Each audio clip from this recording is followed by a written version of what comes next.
Assalamualaikum warahmatullahi wabarakatuh. Baru diumumkan kebijakan terbaru prakerja tahun 2023. Ini sangat berbeda dengan tahun lalu. Bagaimana dengan peluang kelolosan pada prakerja tahun 2023 ini?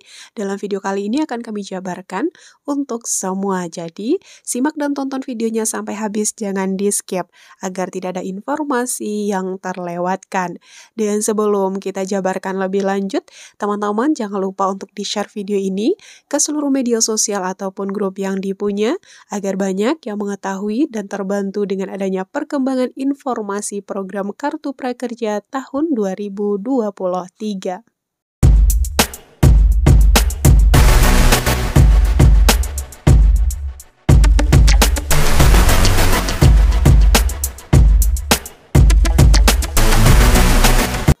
Nah, teman-teman ataupun Bapak Ibu yang ingin mengikuti program Kartu Prakerja tahun 2023 perlu mengetahui ada kebijakan ataupun aturan terbaru untuk prakerja tahun 2023 yang mana ada beberapa poin yang membedakan dengan tahun sebelumnya.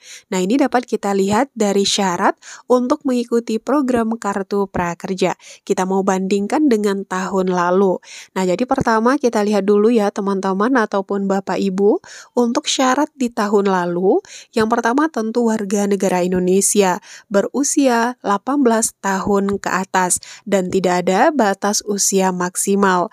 Kemudian yang kedua, tidak sedang menempuh pendidikan formal.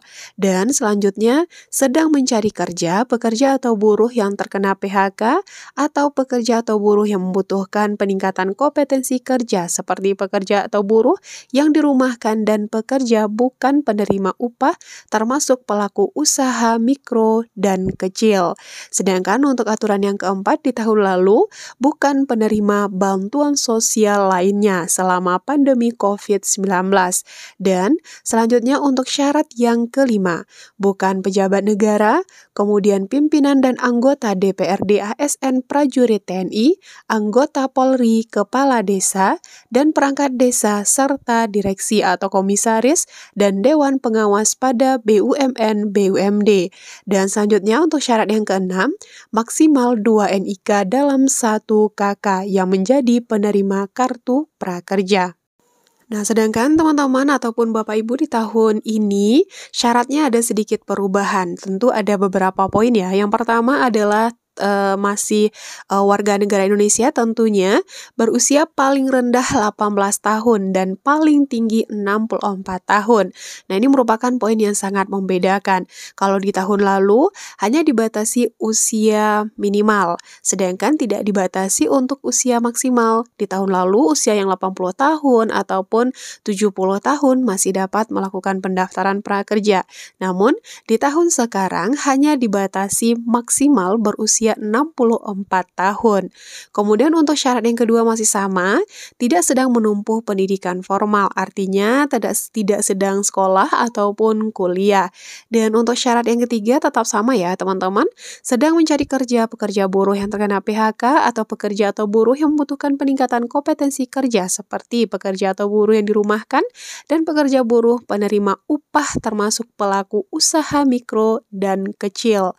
Nah, jadi di sini teman-teman untuk teman-teman yang bekerja ataupun tidak bekerja bisa melakukan pendaftaran program Kartu Prakerja. Jadi nggak perlu cemas ketika teman-teman sedang bekerja namun ingin mengikuti program Kartu Prakerja masih bisa. Karena sekali lagi untuk tahun sekarang prakerja bukan lagi semi bantuan sosial. Ditambah lagi bagi teman-teman yang sudah pernah menerima bantuan sosial pun dapat melakukan pendaftaran program Kartu Prakerja. Nah, syarat yang keempat masih sama, bukan pejabat negara tentunya ASN dan juga bukan pengawas pada BUMN, BUMD. Nah, kemudian untuk syarat selanjutnya adalah maksimal 2 NIK dalam 1 KK menjadi penerima Kartu Prakerja. Nah, jadi dari perbandingan syarat antara tahun lalu dan tahun sekarang untuk program Kartu Prakerja, ada 2 poin sebetulnya yang membedakan. Di tahun ini, ada batas maksimal usia yang bisa melakukan pendaftaran program Kartu Prakerja, yaitu hanya sampai umur 64 tahun. Kemudian, di tahun ini, penerima bantuan sosial bisa melakukan pendaftaran program Kartu Prakerja. Nah, kalau kita lihat dari syarat serta kuota yang disediakan oleh pemerintah di tahun 2023, kira-kira bagaimana peluang untuk kelolosan. Nah, tentu dari kuota sebanyak 1 juta penerima manfaat program Kartu Prakerja di tahun 2023, yang mana kuotanya ini jauh lebih sedikit dibandingkan dengan tahun lalu. Dan masyarakat yang sudah menerima bantuan sosial pun bisa menerima bantuan prakerja di tahun ini. Jadi, untuk peluang kelolosannya tentu dibandingkan dengan tahun lalu kecil ya teman-teman, namun nggak perlu khawatir selagi kita masih berusaha dan teman-teman nggak perlu putus semangat dulu karena memang jika teman-teman ada rezeki di program Kartu Prakerja pasti tetap akan lolos dan dapat merasakan manfaat dari program Kartu Prakerja yang disiapkan oleh pemerintah dengan dana Rp4.200.000 per penerima. Nah, bagaimana untuk pembukaan gelombang 48? Apakah udah ada informasi terbarunya? Hingga saat ini teman-teman, program Kartu Prakerja gelombang 48 masih belum dibuka. Nanti akan kami informasikan di video selanjutnya. Begitu juga dengan pembukaan gelombang-gelombang selanjutnya.